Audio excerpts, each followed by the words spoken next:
to our Medalist open house, our student research presentations this afternoon. I'm just going to wait a couple seconds to make sure everyone kind of trickles in here, then we'll get started. Alrighty, so my name is Kaylin. I'm a student ambassador here on campus. Joining me today are several other admissions ambassadors. We're all going to kind of just talk to you a bit about our research experiences here at RPI. First and foremost, though, congratulations on earning the Rensselaer medal. That's definitely an awesome accomplishment for sure. And thank you guys so much for taking the time out of your busy schedules to come and join us this afternoon. So basically how things are going to work is we're going to all sort of go through our slides and tell you a bit about the research that we've been kind of involved in since we've been here at RPI. Feel free to put any questions you have down in the chat box as we go along. And then we will have some time at the end of this session to answer your questions. If you have any questions that are directed to someone in particular, feel free to use their name. We will have to approve the questions as they come into the queue. So if you don't see your question in the chat box immediately, don't panic. We'll definitely approve it and send it on through. So with that, we will get started. So again, my name is Kaylin. I'm a senior biology major here on campus.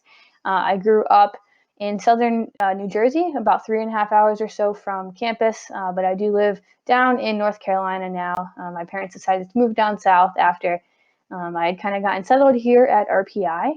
I am pursuing a minor in psychology as well. It's relatively simple to usually pick up a minor here or there throughout your time on campus. It just kind of naturally happened that I was interested in a lot of different psychology courses, and I had to meet my humanities elective requirement, by taking some of those courses. And I realized after talking to my advisor that I was only about 1 or 2 psychology classes away from pursuing my minor, which is really neat. So I decided to go ahead with it. But like I said, definitely very doable and manageable for sure. And like I mentioned, I do live down in North Carolina now. A little bit about what I'm involved in here on campus. So like I mentioned, I am an admissions ambassador. So just like everyone else here on the panel today, we give campus tours, help out with a lot of virtual sessions like the one this afternoon.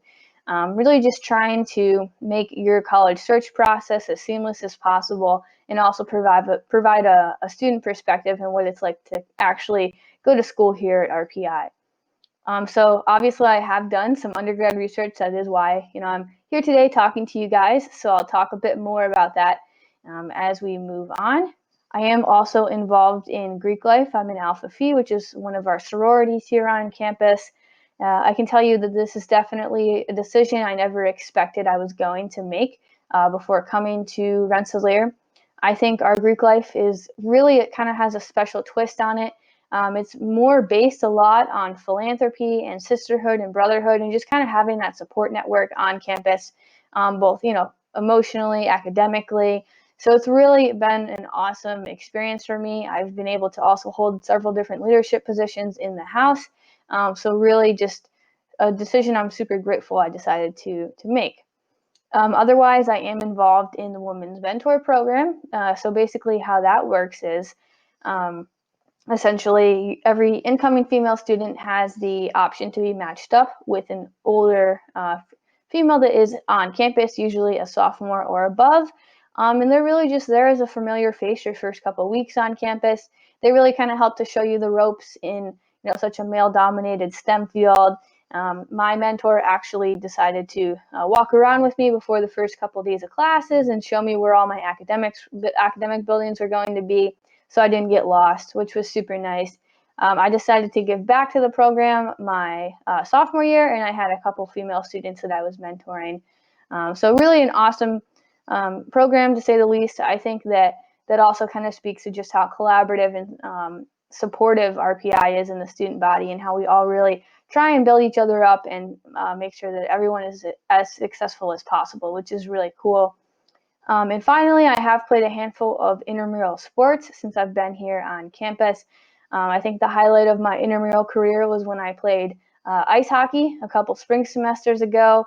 So I got a group of friends together, and we got to play up on our Division I ice up in the Houston Fieldhouse.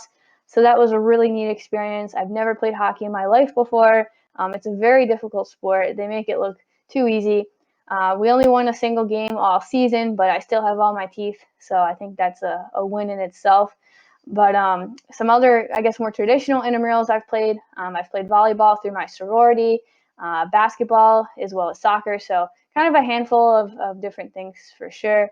Intramurals are a really great opportunity to kind of try a new sport or just kind of have an outlet, outside of academics. And it's a pretty light time commitment. Usually there's only one game per week, no practices or anything like that. You just, like I said, grab a group of friends and play for the semester. So it's a really kind of nice thing to have, especially if you are more busy, kind of like most of us here on the panel today. So a bit about sort of my research on campus and a bit kind of on the internships I've been grateful enough to have throughout my time at RPI. I think they kind of collide in a way because a lot of them are pretty, I guess, lab focused or research focused. So a bit about my internship last fall semester. So I did participate in our summer arch program. So just to kind of give a brief overview of what arch is, the summer between your sophomore and your junior year, you are up here on campus taking junior level courses, and that allows you to take either the fall or the spring semester of junior year off to pursue some sort of research opportunity, internship, co-op, maybe some sort of passion project or civic engagement project that you've always kind of wanted to dive into. So I think I really like the idea of our summer arch program. A lot of different other schools, I know Dartmouth has a program very similar to this one, and I think it's awesome because it directly builds in that real world experience outside of the classroom into your academic calendar. You still graduate on time. I know upperclassmen that have already graduated had really awesome co-op experiences, but unfortunately had to take some semesters off for that and delay their graduation as a result. So this program really allows you to have the best of both worlds in that regard. So I was fortunate enough to spend some time down in North Carolina, right at home, shadowing some physicians and surgeons at First Health for the Carolinas. I also spent some time helping them out in the lab. They had a pretty large clinical trial team. So I did kind of help them out with day-to-day operations, which is really cool. And I also helped them launch one of their telehealth on-the-go mobile apps, which in hindsight ended up being super important, especially with the pandemic and everything that's been going on. So it was definitely way out of my comfort zone. And up until this internship, I had always essentially ruled out the kind of field of medicine. I always was like, yep, I want to go into research, more the biotech side of things, and potentially, get my PhD down the road. But after, like I said, spending about 4 months or so at First Health, I realized that I have such a passion for not only the biology, but how it interacts on a daily basis with people and patients and just their real lives, and how you have the ability to positively impact someone else's life every single day. And you see it right in front of your eyes. So that really inspired me to look into applying to medical school. So I am in that process now, which is super exciting, but also a little crazy to say the least. But like I said, if I hadn't had this away opportunity due to the summer arch program, I don't really know when I would have figured this out. And it happened junior year. So I always like to reiterate that it is more than okay to not know what you want to do or not have everything figured out, especially when you're 17, 18, applying to college. And like I said, I was 21 at the time when I decided to kind of move ahead with med school. So no worries on that front. So a little bit sort of about some research I've done here at RPI. Last spring semester, I was working under the guidance of Dr. Kofis. Our main project was working with osteoarthritis patients. There was a specific enzyme that we have found in different pig and shark cartilage, and we noticed that it was a pretty strong anti-inflammatory. So we worked to extract that out from the pig and the sharks and grow it up in E. coli cells because, as most of you know, bacteria really replicate relatively rapidly. And just looking long term, we wanted more of a sustainable way to kind of isolate this enzyme and potentially use it to be able to treat diseases like osteoarthritis. So it was really cool to have this experience, especially on campus. I was right in our Center for Biotechnology and Interdisciplinary Studies, otherwise known as CBIS. We have a virtual tour coming up within the next hour, and you guys could have the opportunity to see what CBIS looks like. So definitely recommend you hop into that session. It's a really beautiful building, just designated for research. No classes are held within the building. I guess kind of how I came upon this opportunity. I honestly just started by going on our CBIS website and kind of looked to see what all the professors within the building and on campus, what research they were doing. So there's a pretty good summary list and a little profile up on the website of all of our faculty members. And I just started kind of looking at different projects happening within the building, within the bio department. And I just made a list of, I'd say maybe like 10 different labs that seemed interesting to me. I also talked a lot with my academic advisor about this because she is also in the bio department and kind of had a pretty good breadth of knowledge of my interests and who she thought I would work well with in the lab and kind of what would be a good fit. So I also used her as a resource, which was really neat. Honestly, I just sent out emails to a handful of these labs on campus. I heard back from some professors, others I didn't hear back from, but essentially I did hear back from Dr. Kofis, and he said, oh, actually, we're looking for a couple more undergrads for the lab this upcoming spring. How about we set up a little phone call? I ended up having just a call with the grad student, actually, that I was going to be working under, and just talked to her about the lab. She answered some of my questions and kind of asked me what experience I had research-wise. And up until that point, all I had really been exposed to was the different lab courses I had taken, for my major.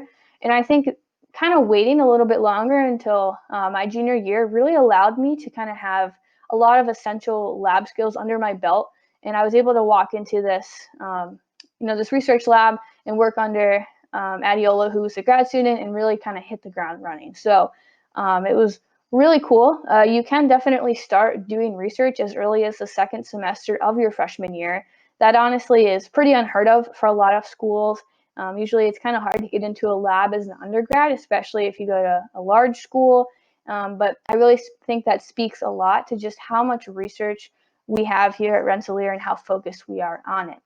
And with all that said too, you definitely don't have to do research in your department. One of my friends that is also a bio major and is a pre-med major is actually doing research right now with the neuroscience department. And they're technically within our humanities school. So you can really go outside of your comfort zone and just find some research that you're passionate about and kind of take your shot with it. But I think the biggest piece of advice is just being persistent and professional, sending out your resume, sending out some emails, asking if these professors and faculty members have some time to sit down and talk about their work.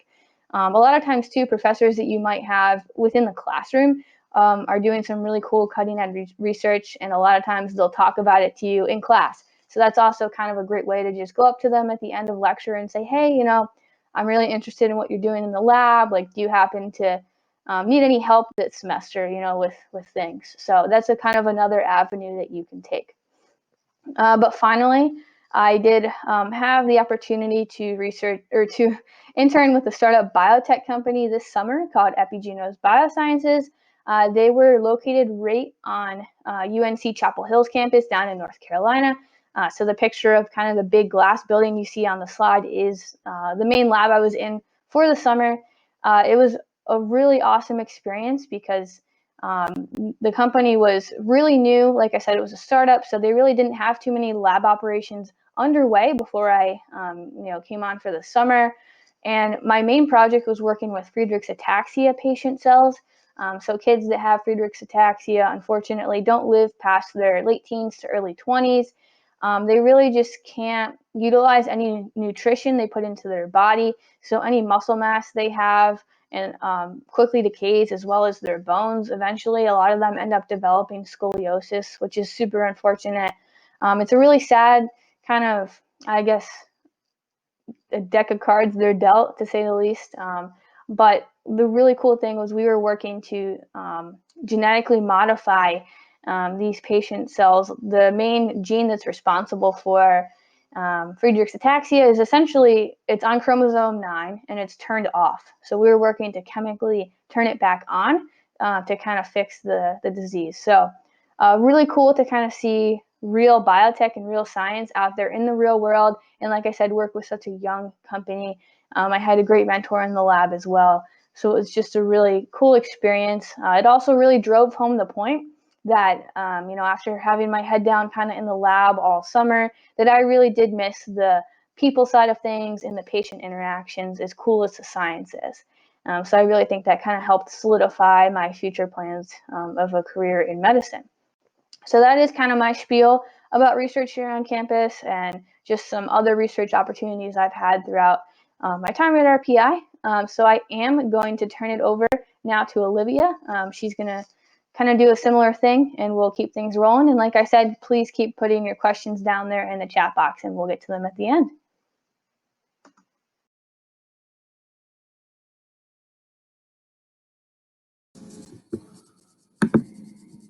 Hi, my name is Olivia. I'm a computer science and cognitive science dual major. My concentration for computer science is in AI and data, and that's in the School of Science. And then my cognitive science major is in the School of Humanities, Arts, and Social Sciences.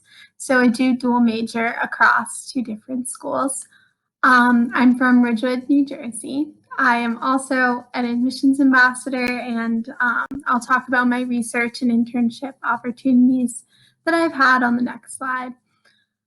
I am involved in Greek life, so I'm in Pi Phi, which is another one of our sororities on campus, and I also play club volleyball, so we practice twice a week, and we have an open gym third day a week, and we travel all around the Northeast to play in different tournaments and things like that. And then I also play on some intramural sports teams for my sorority as well.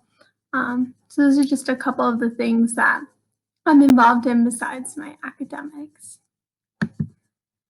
As for my internship opportunities, I did not participate in summer art due to the fact that the company that I interned with my freshman year offered me a position to come back in the summer, this past summer, and they don't offer co-op opportunities, so it made more sense for me to participate in that over the summer than summer art. But I was a software engineering intern in summer of 2019, and I worked for S&P Global both summers. My first summer there, I developed automated testing programs for one of their web pages, and I also helped to develop their crude oil database, which is now being used to store all crude oil transactions. I did work for Platts, which is why I worked in oil, so that's their commodities division. And then when I returned as a software development intern, where I wrote continuous development integration pipelines using Jenkins and Ansible, which are two computing languages. So I've definitely been more on the computer science side of things in terms of my internship opportunities. But this fall, I started to work in the LEA lab, which is the Language Endowed Intelligent Agents Lab, and that's a cognitive science research lab on campus. I'm currently doing my research remotely because it's all online. But a little bit about what I do is I'm using computational linguistics to develop an artificial intelligence that can communicate at the same level as humans. So currently we have intelligent agents or AIs that communicate basically through us. So things like Siri or Alexa, when you ask them a question, a lot of the times they're not coming up with that answer themselves. It's a human that has answered the question and put it into a database, and that AI is then going into the database, finding the question, finding the answer that's been written, and then they answer it. So this level of artificial intelligence, the whole goal of this lab is to create an artificial intelligence that can actually answer these questions on its own. So it doesn't need a database full of answers. And the way we're doing that is by teaching it to speak. And since English is such a complicated language, it requires a huge data set. So this semester, I'm working on that data set. So I'm going through it, I'm pulling multi-word phrases, so verbs, adjectives, nouns, adverbs, things like that, that a computer might not understand on the first try. So phrases like kick the bucket. If an artificial intelligence gets that, they're going to look at it and be like, oh, somebody kicked a bucket. But it's a phrase in the English language that we use to mean that somebody passed away. So we're trying to teach the computer all of the different meanings in the different areas that it's appropriate to use that. So I'm creating the data set this semester, and then next semester I'll be writing my thesis, my undergraduate thesis in this lab as well. So that's a little bit about the research that I do. And I'm going to pass it off to Kate, and she's going to talk to you a little bit about her research.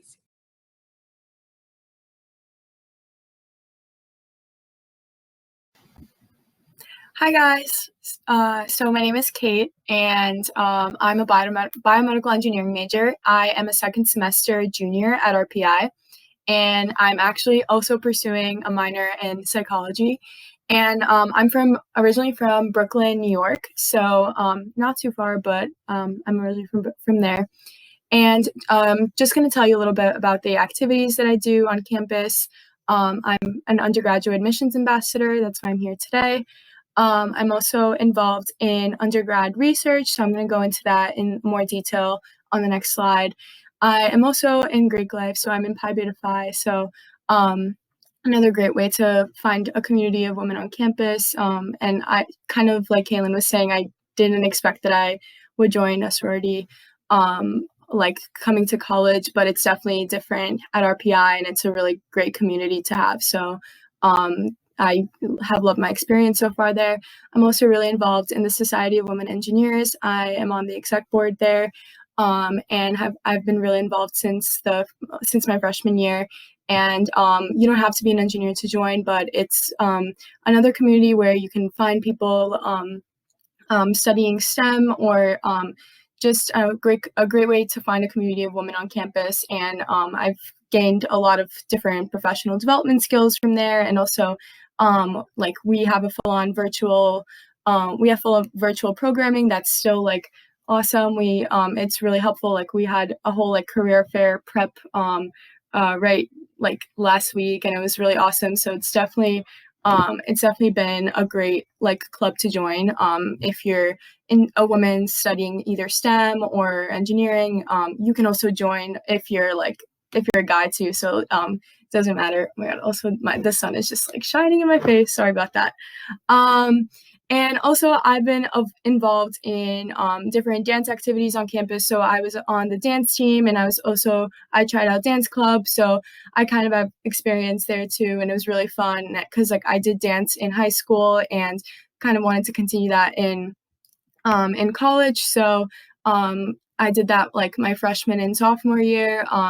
And I mean, now it's a bit different because of COVID, but those were all really great activities that I joined on campus. And on the next slide now, I'm going to go into a little bit more depth about my research here. So I am involved in a biomedical engineering lab on campus. So my concentration for my major, biomedical engineering, is in biomechanics. We have different concentrations like biomaterials, bioimaging, bioinstrumentation, medical devices, tissue engineering, and you declare this concentration your sophomore year. And I declared biomechanics. I was really interested in the mechanical side of biomedical engineering. I kind of came to realize that by the time I was a sophomore, with all the classes I was taking, I really liked like my physics classes, different like we as an engineering major, you take an introduction to engineering analysis. That's like every engineering major has to take it. So and it's like a great class if you're at all interested in like mechanics, and like if and that's kind of how I realized I really like the mechanical side of biomedical engineering.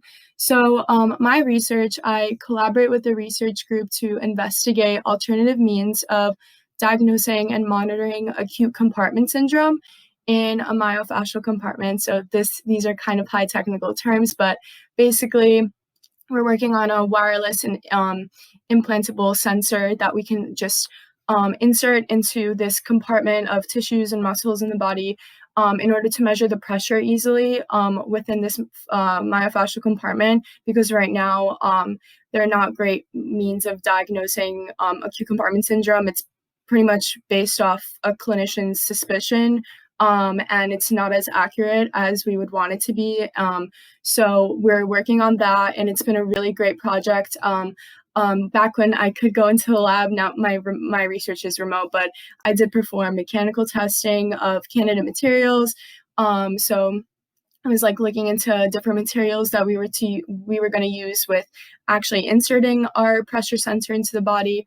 I do a lot of design work now, so I'm using SolidWorks, which is a computer-aided design software. So I actually this past summer I designed a housing model for the pressure sensor we're working on that will be injected into this compartment, and I used it. I designed it on SolidWorks, and it was actually really cool. We 3D printed it, and it was put in a grant proposal. So it was really cool to be able to like see my work and designs actually be like put into a grant proposal and like have like a publication out. I never like. It's really cool that like I just started this research in like January, and I was able to do that over the course of like 6 months. And yeah, as I said, like the designs are 3D printed, and the abstract was submitted to the annual Biomedical Engineering Society meeting. So usually it's like a conference, but now it's going to be like virtual and online. But it's definitely really cool to be a part of this research group. I work with different kinds of engineers, engineering majors like mechanical engineering, electrical engineering, and biomedical engineering mainly. And they offer really great mentorship. Like the students I work with and like grad students, PhD students, they offer great mentorship like with jobs and stuff, and like what I should do with my career, like whether or not I want to go to grad school or not. So it's definitely been a really big help in my professional like life pretty much, especially now because I did Arch this past summer. So Arch is a program where you basically take your first semester of junior year over the summer so that you can have an away semester. So I'm planning on going away in the spring, and I'm actively applying to jobs right now, co-op positions. So, and my research has definitely prepared me for like for the work that I want to do on my co-op and in the industry. So it's definitely a really great way to get your foot in the door with trying out new things, and like it's a great way to like basically see like different things you can do within your field.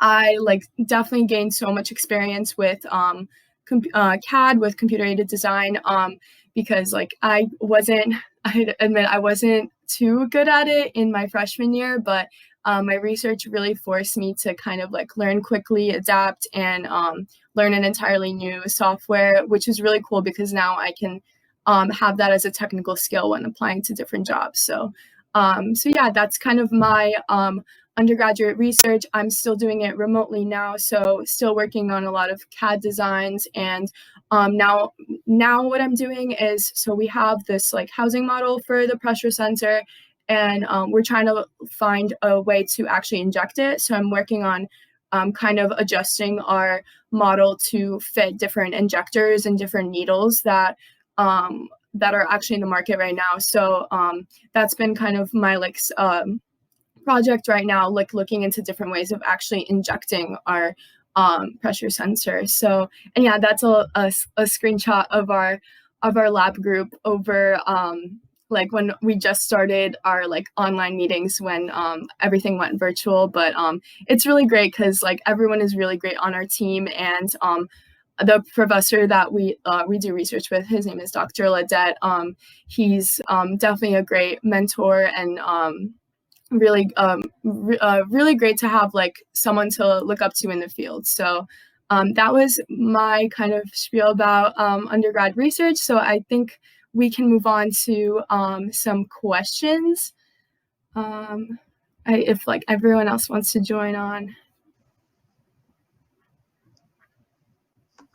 Awesome. Thank you so much, Kate. I appreciate, and you too, Olivia. I appreciate you guys helping out. So before we kind of get into questions, a little shameless plug here for social media. So definitely follow us on Instagram. Our senior event planner, Ariana, does a lot of hard work to really organize a ton of different takeovers for a lot of various clubs on campus. Will take over our Instagram. Different students will take over our Instagram as well. So it's a really kind of great insight into just the day-to-day life of a lot of our students on campus. We also publicize all of our admissions events, especially the virtual ones that are happening. So definitely check us out. We're also on Facebook and Twitter, and we have a couple virtual tours and other videos up on our YouTube. So definitely, like I said, follow us on social media. So we'll jump into questions now. I'll read each question kind of aloud from the chat box, and then I'll open it up to the rest of our panelists. So first question here, how did you get started doing research, especially if you don't have research experience going into RPI? That's a very valid point for sure. I can say at least I had zero research experience in high school.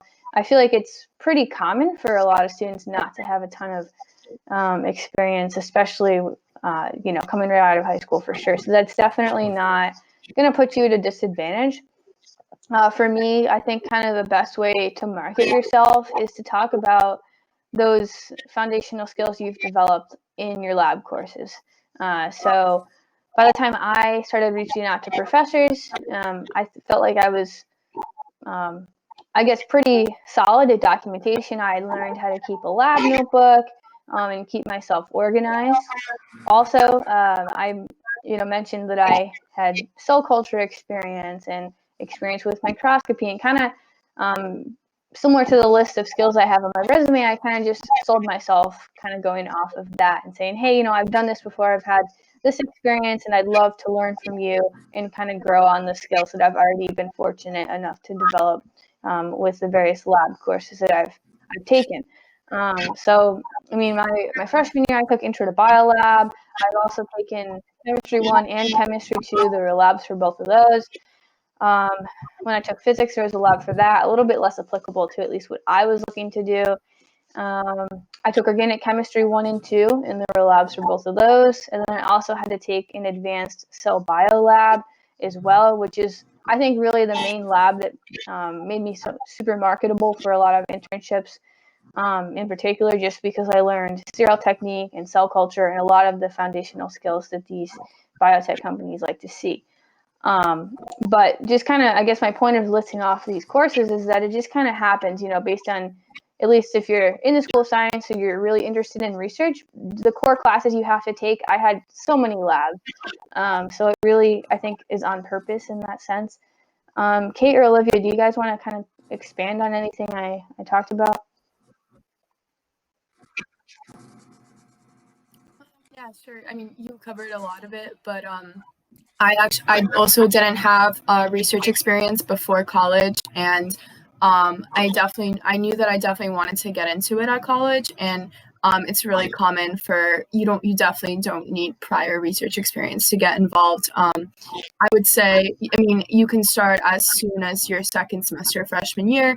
For me, I really knew what I wanted to do, or not exactly what I wanted to do, but I kind of had a better feeling by my sophomore year. So second semester of sophomore year, I kind of knew what I wanted to do within biomedical engineering, and I started reaching out to the professor that I do research with now, and that's pretty common. Like by the time you're a sophomore, you kind of have taken a bunch of classes that you can kind of gauge for what you're interested in, and you can check a different professor's research and see what you're really interested in. So yeah, you definitely don't need prior research experience, and it's a great learning experience too. Like I've been able to learn so much, and it's awesome because it's like you can have whatever you take from your classes, and then research is just an additional learning experience on top of your coursework. So I definitely encourage it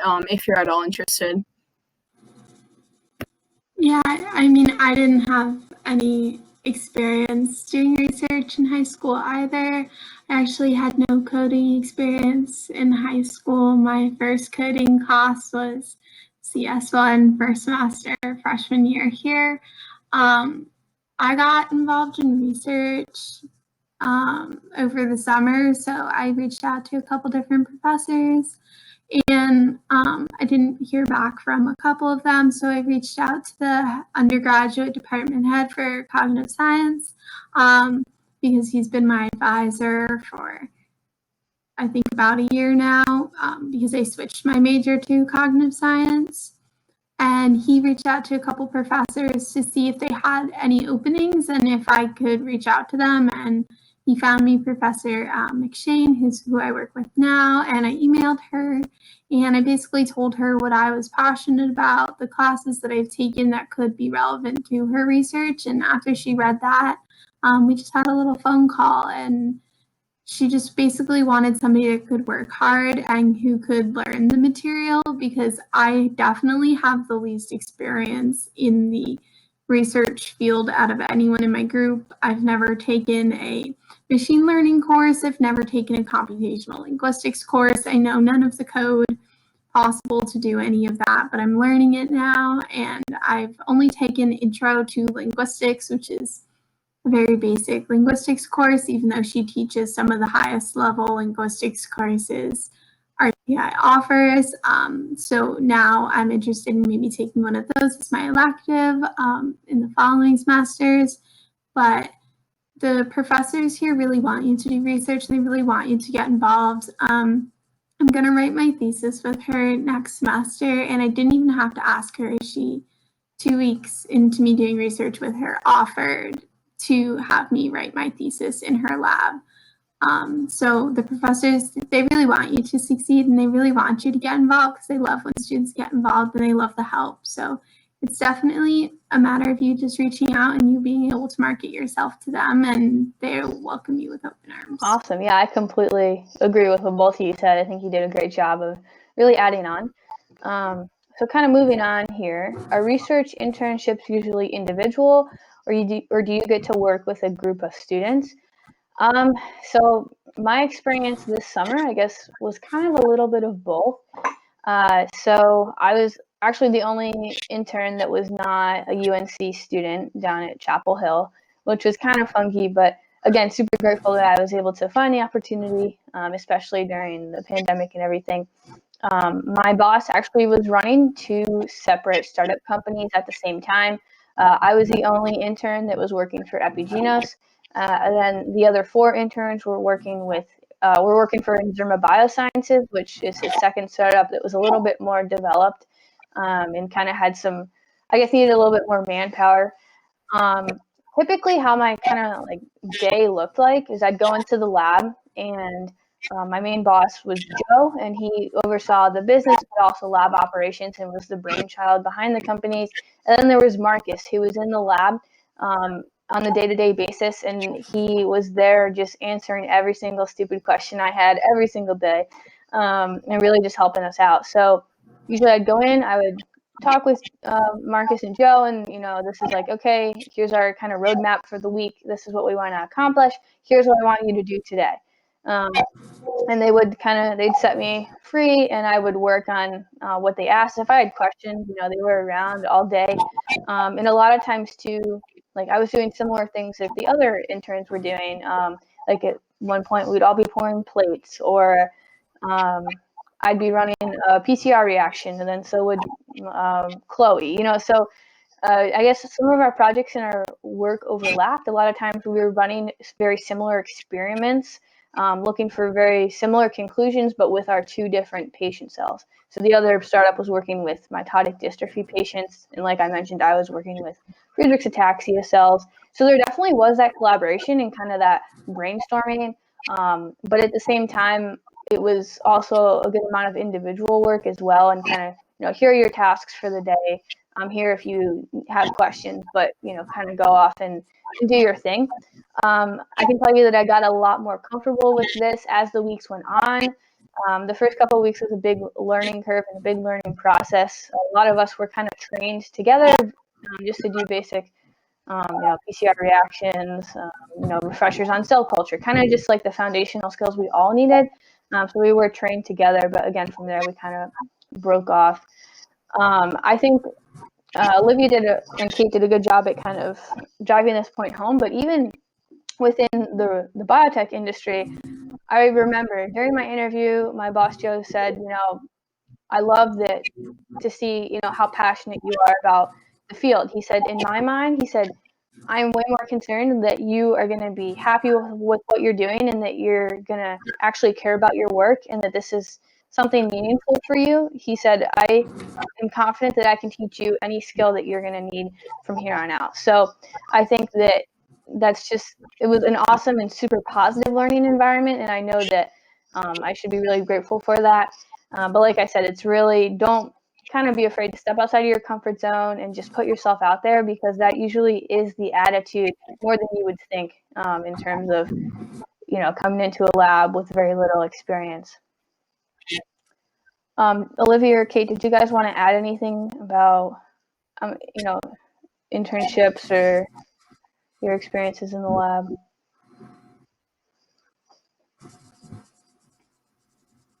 I can just say, the research that I do is within a group. So, in the spring, I was working with a student who was getting his master's and then also a PhD student. So the way my lab works is we're kind of split up by the projects we do, and every group has a team leader who's a PhD student. So it kind of goes the professor offers us overall guidance, and then it goes down to the PhD students, and then they have their undergrads that they work with. It's a bit of group, definitely group work, but then also I do a lot individually too, especially now I'm doing a lot of individual work, but I still have to have meetings with the PhD student I work with. The professor I do research for, there's a lot of collaboration within the different groups as well. We all try to offer our tips and ideas for different projects, so it's definitely a collaborative environment, which I really like.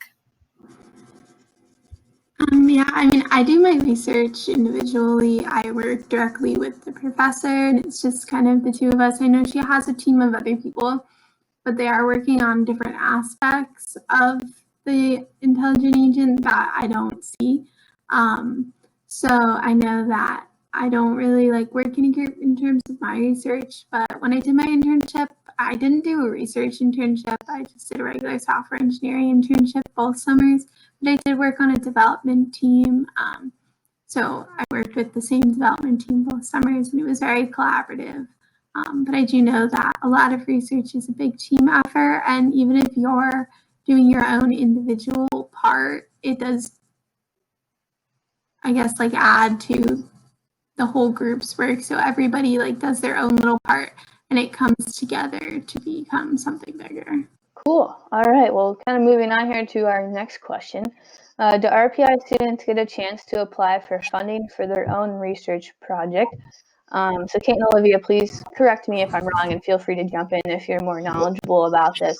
But to the best of my knowledge, I know that we do have our idea hub on campus, and they're kind of just here for any sort of new, fresh ideas you have in terms of research, or even a lot of, and if you wanted to start your own business or your own nonprofit.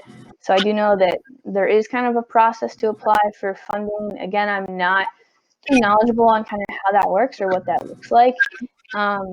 Truthfully, if you're super passionate about something in particular, I would not be too surprised if it's either something that we have on campus going already, or you could probably try and talk to some professors and see if there's something similar to that on campus. So really good for you for being so ambitious and wanting to kind of go out on your own a little bit. But like I said, I don't know a whole lot. I don't want to give you misinformation, but Kate or Yeah, so RPI has a URP program, which is an undergraduate research program, and that's what all three of us participate in. And that basically says you can do research for credit or for pay. And there's a whole form that you can go through to fill that out. And usually how you go about it is you work with a faculty member on an existing research project, but if you have your own idea, if you find a faculty advisor who is interested in your topic and who is willing to be your advisor for your research project, then you can fill out the form to do your own research as long as you have a faculty member on board, because you're required to have a faculty advisor. So if you have something you're super passionate about and you can find a professor that wants to advise you, then you're more than welcome to create your own research project. I don't know how you'd really go about securing funding, but depending on the professor that you reach out to, they might have funding that they might want to fund your project and start your project and make it a bigger research project, or you can just do your research on a much more limited budget. I'm not really sure how the funding aspect goes, but I do know that you can start your own research. Awesome, thank you. You explained that way better than I did. I should have just let you take it to begin with. But so this is probably going to be our last question or so, just so that you guys can have enough time to get to some other sessions that we have running this afternoon. But we have one here. If one wanted to do Arch, do you apply for Arch while applying for RPI, or do you choose once you've applied? I can tell you that our Arch program is a mandatory program that all of our students moving forward have to participate in. So that did start with my cohort. So I am in the class of 2021. So my class was the first one to actually go through it. In the past, it had been a pilot program and kind of just a voluntary thing. But like I said, every student that does apply to RPI now will be going through the summer Arch program. If you are in ROTC, or if you're on an athletic team that has a season that spans over the fall and the spring, like for basketball, for example, there are some exemptions that they do send out for Arch. But like I said, kind of going in, it is a program that we do expect everyone to participate in. So I do know that there are a good amount of questions down here that we didn't get to, and Ariana actually beat me to it. She put down there our admissions ambassador's email address. So any questions you have for us as students, please definitely send to that email address. We have a whole team of other ambassadors that do check this regularly and are more than happy to answer your questions. But thank you guys so much for coming this afternoon. I hope you gained at least something from this research presentation and got some insight on what it's like to do research here on campus. Again, congrats on winning the medal and best of luck with your college search process.